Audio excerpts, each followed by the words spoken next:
Olá, minhas amigas, meus amigos, companheiras, companheiros.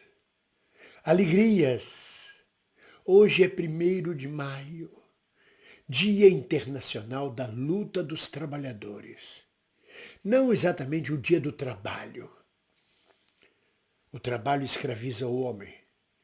Esse papo de que o trabalho dignifica o homem é papo furado da burguesia e da classe dominante para explorar mais e mais a força de trabalho dos trabalhadores, enquanto eles vivem bem bom a vida deles. O trabalho escraviza o homem. A maldição bíblica já diz: ganharás o pão com o suor do seu rosto. E de lá para cá, trabalhar é um sacrifício imenso. Embora represente, é claro, uma forma de participação social. Mas a gente sabe por viver, que o fruto resultante do trabalho humano fica na mão de poucos, de uma elite gananciosa, e o resto da humanidade mergulhada na miséria. Hoje, 1º de maio, não deve ser necessariamente um dia de festa, de comemoração, mas um dia de confraternização. Um dia em que todas as categorias de trabalhadores estão unidas, fraternas, solidárias, relembrando os mártires de Chicago. Eu explico. Em 1886, uma gigantesca greve dos trabalhadores de Chicago. 500 mil trabalhadores em greve, numa greve que se estendeu, uma greve geral nos Estados Unidos, em 1886, e que foi violentamente reprimida pela polícia, deixando 10 operários mortos.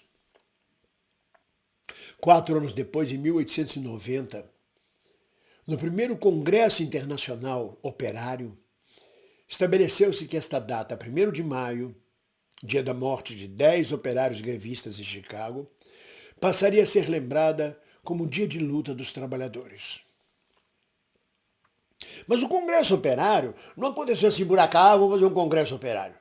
Ele é fruto de lutas contínuas que vinham acompanhando a humanidade.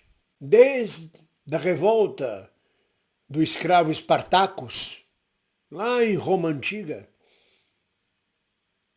passando pelo fim do regime feudal, em meados do ano de 1500, do século XVI, as lutas dos oprimidos, dos escravizados, só vêm crescendo.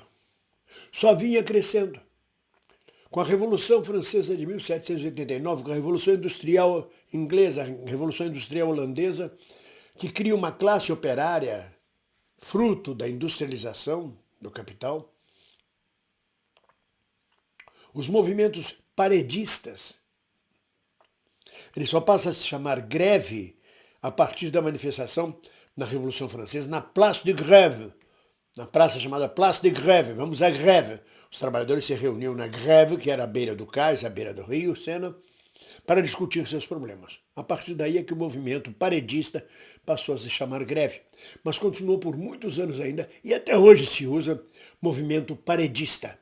Parede, ou seja, bloquear, fazer uma parede contra a exploração capitalista. No Brasil, ainda no Brasil Império, muitas manifestações, tentativas de grevistas, tentativas de greve, com adesão de escravos, cuja punição por participar de greve seria a transferência deles para a área rural, deixariam de trabalhar em área urbana para ir para a área rural. Então os escravos participavam também do movimento de parede, no Império Brasileiro. E é em 1858 que acontece a primeira greve no Brasil. A greve dos tipógrafos do Rio de Janeiro. Os tipógrafos que trabalhavam no jornal O Diário do Rio de Janeiro, o Jornal do Comércio e vários outros, pararam seu trabalho reivindicando melhores condições salariais. O que parou os jornais na capital do reino, do império. Os jornais deixaram de circular, às vezes circulava a cada 2 dias apenas, em vez de serem diários. E os tipógrafos tiveram grande adesão. Foram, salvo engano, 6 dias de greve. E desta greve, inclusive, nasce o primeiro órgão de imprensa da classe trabalhadora. Chamava-se o Jornal dos Tipógrafos, que durou 3 meses a sua edição. Foi a primeira tentativa de criar uma imprensa, de criar uma mídia da classe trabalhadora. E aí a história vem crescendo. A chegada dos anarquistas italianos e espanhóis ao movimento brasileiro, vieram trabalhar e migrar no Brasil.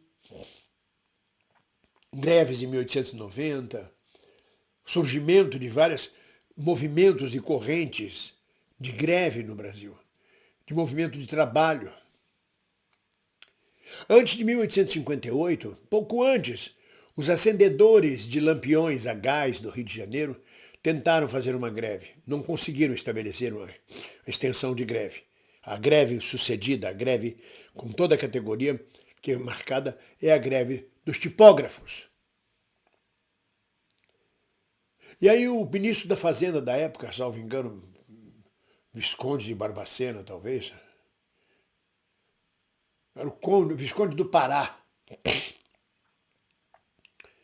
manda os tipógrafos da corte, os chamados compositores gráficos da corte, ocupar o lugar dos grevistas tipógrafos do comércio, dos jornais diários. Acontece que os compositores, chamados compositores gráficos da corte, quando se encontram com os tipógrafos independentes, que não eram da corte, aderem à greve. Para tudo. Para tudo na corte, para tudo na capital federal. É uma coisa muito importante. E o Visconde não teve outra solução do que chamar a polícia, que agiu, né, como a gente conhece, a serviço sempre do Estado. E como eu disse, desse movimento nasceu o primeiro jornal da classe trabalhadora. Mas é bom lembrar que antes disso, em 1830, por exemplo, já havia movimentos grevistas de trabalhadores na indústria de sabão, de têxteis, tentativas grevistas.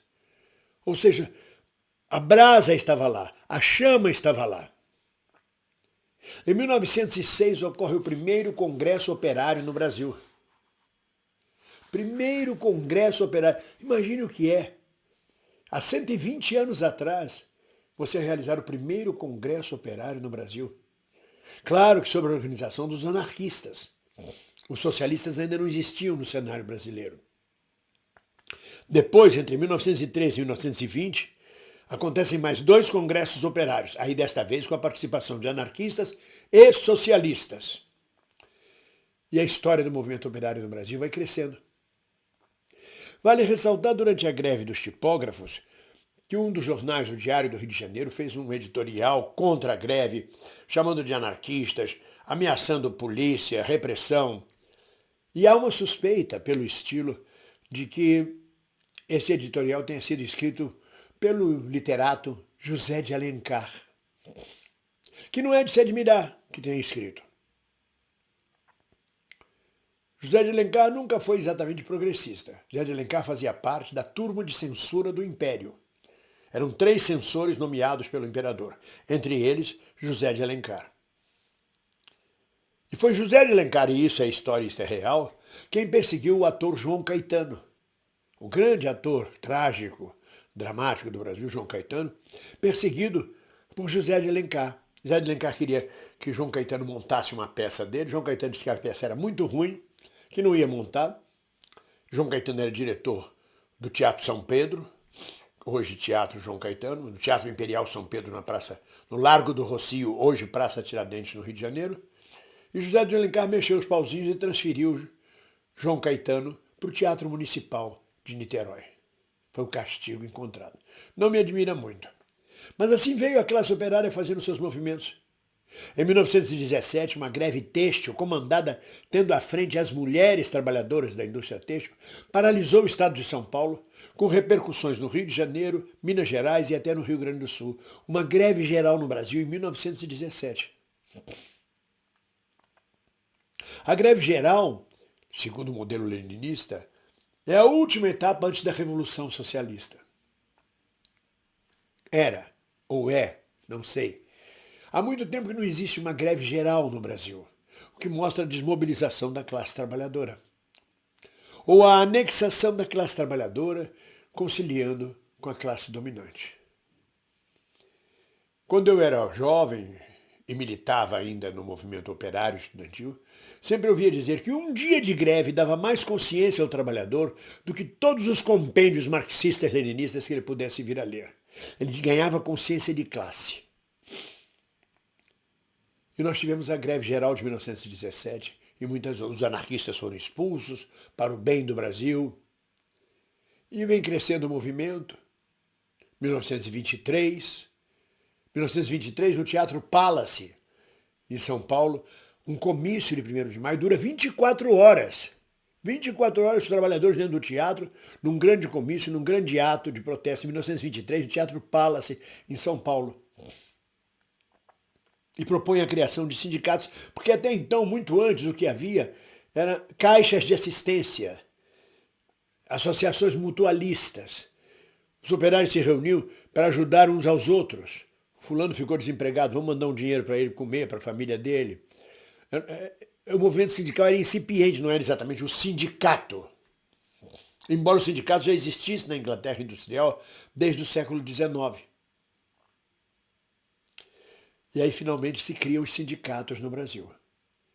Que imediatamente com a Revolução de 1930, Getúlio Vargas sente necessidade de organizar as relações entre trabalhadores e patrões, para evitar que os anarquistas tomassem conta, que os socialistas, os comunistas, e avoca para o Estado brasileiro um modelo fascista italiano de Benito Mussolini para as leis trabalhistas, criando o imposto sindical, normalizando o sindicato, trazendo a instalação dos sindicatos sob a égide do Ministério do Trabalho, a regulação das negociações e discussões sob a égide do Estado brasileiro.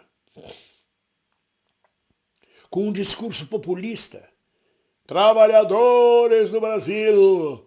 Na verdade, esse discurso populista de Getúlio Vargas tinha um único objetivo: conciliar as classes, para que a burguesia continuasse ganhando mais e mais dinheiro e o Brasil pudesse industrializar-se sem dar a parte dos trabalhadores. Deu alguns direitos aos trabalhadores e foi considerado o pai dos trabalhadores. Mais tarde, quando foi eleito pelo voto direto com apoio dos comunistas, nunca foi denunciado como um ditador fascista. É sempre o pai dos trabalhadores. Por quê? Porque as lideranças operárias da época estavam comprometidas com a eleição de Getúlio na eleição de 50.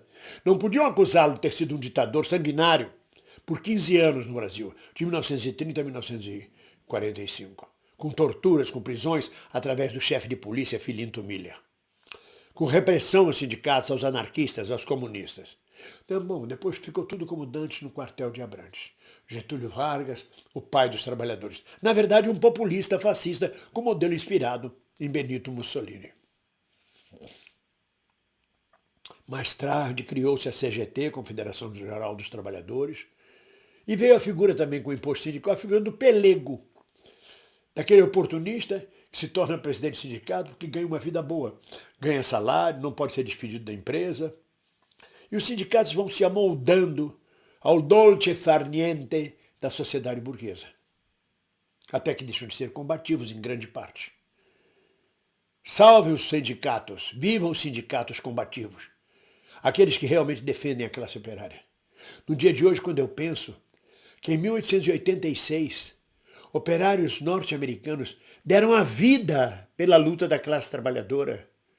Olha, o bem maior que cada um de nós pode ter é a vida. E eles não se importaram de doar sua vida na luta pela classe trabalhadora. Eu não estou dizendo que todos nós devemos ser suicidas e embarcar na luta de vida e morte contra o sistema capitalista. Os tempos mudaram. Há várias formas de luta. Há várias formas de compreensão. Há outras palavras de ordem. A classe trabalhadora cresceu nos seus direitos no mundo inteiro, mas a burguesia também cresceu em proporções geométricas. Quando você olha um Elon Musk, a riqueza deste homem acumulada com a força de trabalho de milhares de trabalhadores que estiveram a seu serviço, que venderam sua mais-valia a troco de miséria enquanto ele ficava milionário, mostra também que a classe empregadora, os patrões, cresceram de forma geométrica também. E a gente precisa contrapor essa luta. Portanto, o dia de hoje não é só um dia de festa. Ele tem que ser um dia de luta. de lembrança de todos que lutaram, todos que morreram, todos que viveram em prol da classe trabalhadora, independente de partidos, independente do que fosse a ideologia, que não fosse a pura ideologia dos oprimidos contra os opressores, dos explorados contra os exploradores. Tenha o nome que tiver. Aos trabalhadores hoje, como eu, como todos vocês que são trabalhadores, mesmo os aposentados que foram trabalhadores, que continuam sendo trabalhadores porque têm que manter a renda, as glórias e as honras do dia de hoje. E como em 1886, e como em 1858 com a greve dos tipógrafos, vamos juntos. Ninguém solta a mão de ninguém, na luta sempre. Um abraço e viva a classe trabalhadora.